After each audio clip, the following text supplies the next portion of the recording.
제가 작년에요 대장 내시경을 받았는데 저도 용종이 있어가지고 즉시 제거했습니다. 일부 용종은 5년 정도가 지나면 대장암으로 진행되는데 대장암의 가장 무서운 점, 특별한 증상이 없다라는 겁니다. 하지만 일상에서 이 배변의 습관이나 대변의 모양, 색깔 여기에 조금만 주의를 기울이시면 대장암의 위험을 알리려고 하는 우리 몸의 SOS 신호를 알아차릴 수 있을 겁니다. 자, 오늘 제가 말씀드릴 증상들 요거 꼭 나타난다면요 방치하지 마시고 진단을 받아보셔야 합니다. 혹 암이 아니더라도 이런 증상이 나타난다 그러면 이 장에 문제가 있다라는 뜻이니까 이것 역시도 꼭 관리가 필요할 것 같습니다. 영상 시작하기 전 좋아요, 구독 부탁드립니다.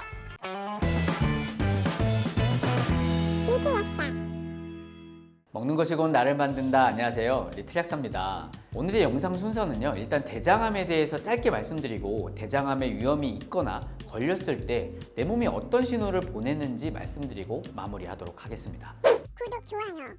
일단 대장은 소장의 끝부분에서 시작해서 상행결장을 통해 올라갔다가 꺾어서 가로질러 갔다가 다시 꺾어 내려오고 직장에서 항문으로 이어지게 됩니다. 대장은 굉장히 길어서요 어디에 암이 생기느냐에 따라 그 전조 증상이 달라질 수 있습니다. 대장암은 주로 S결장과 직장의 약 60% 정도가 생긴다고 하는데 왜냐면 우리 몸속에서 이곳의 대변과 독소들이 가장 오랫동안 머무르기 때문이죠. 대변이 장에 머무르는 시간이 길어지게 되면 유해균 증식이 늘어나게 되는데 이로 인해 장점막이 자극을 받을 뿐 아니라 염증이 생길 수도 있고 느슨해진 장점막 사이로 유해균이나 나쁜 성분들이 들어가서 염증성 소인을 증가하게 될 수 있죠. 결국 그렇게 되면요 암의 위험도도 증가된다라고 볼 수 있겠습니다. 그래서 이 소화 시간이 오래 필요한 붉은색 고기류나 가공육 같은 고담배, 고지방식을 즐기게 되면 대장암의 위험도가 높아진다라는 겁니다. 물론 이 유전도 무시할 수 없겠지만요 평소 대장암을 예방하려면 좀 고기를 멀리하고 유익균의 먹이로 작용하는 식이섬유가 많은 야채들 있죠. 이런 것들을 좀 꼭 가까이 하시는 게 좋습니다.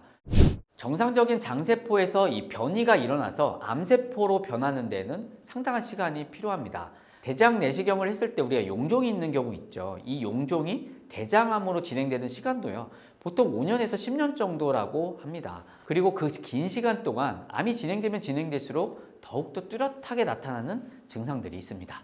지금부터 우리 몸이 보내는 그 대장암의 신호를 하나씩 더 알아보겠습니다.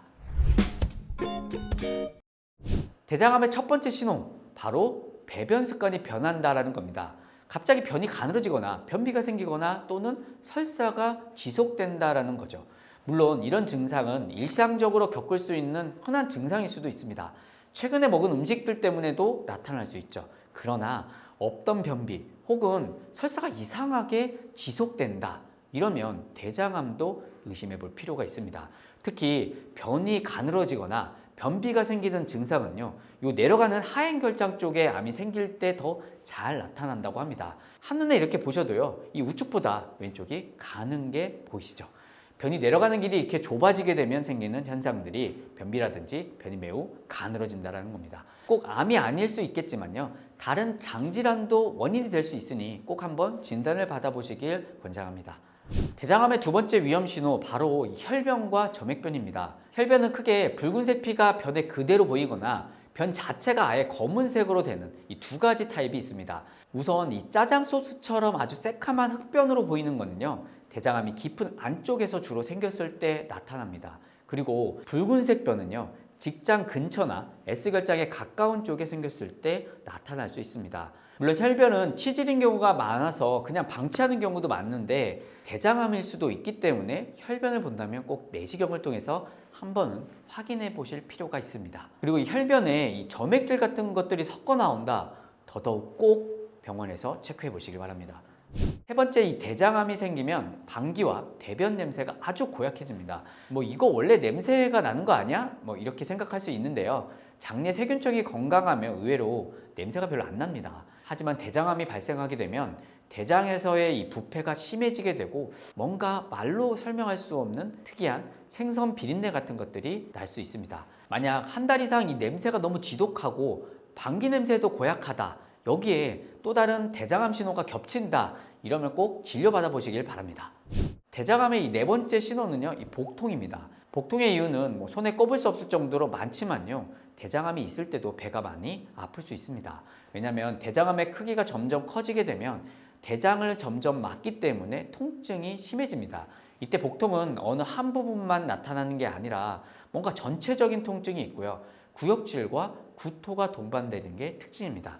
또 복부 팽만감도 더 심해지고 배를 만졌을 때 덩어리 같은 것들이 만져진다라는 특징을 가지고 있습니다. 물론 복통이 있으면 뭐 대장암이다 이렇게 딱 잘라 생각할 수 없지만 앞서 본 증상들과 더불어 복통이 계속된다 의심해 볼 필요가 있겠습니다. 대장암의 다섯 번째 신호, 이 체중 감소입니다. 이건 뭐 암이 상당히 진행됐을 때 나타날 수 있는 증상들인데, 다이어트를 딱히 하지 않았는데 지속적으로 살이 빠진다. 그러면 뭐 대장암뿐 아니라 여러 암의 다른 신호일 수 있습니다. 왜냐하면 암은 우리 몸에서 에너지를 뺏어서 자신의 성장에 사용하기 때문에요, 영양 고갈을 유발할 수 있습니다. 대장암의 마지막 신호는 극심한 피로입니다. 피로는 빈혈이나 갑상선, 당뇨 등 다양한 질환의 증상입니다. 일상에서도 과로나 수면 부족, 스트레스 때문에도 생길 수는 있죠. 하지만 잠을 충분히 자고 스트레스도 받지 않았는데 항상 피곤하고 기운이 없고 무기력하다. 그러면 이 암을 의심해 볼 수 있습니다. 암에 걸리게 되면 면역계, 신경계, 호르몬계 체계에 이상이 생기게 되고요, 신체 기능이 떨어지기 때문에 일반인보다 피로를 훨씬 더 쉽게 느끼기 때문입니다. 대장암 같은 경우는 이 출혈을 또 유발할 수 있기 때문에요, 이런 경우 빈혈을 유발하고 이로 인해 더 피로를 유발할 수 있죠. 앞서 말씀드린 이 대장암 신호와 동반해서 극심한 피로를 느끼고 있다, 역시 병원 방문을 추천드립니다.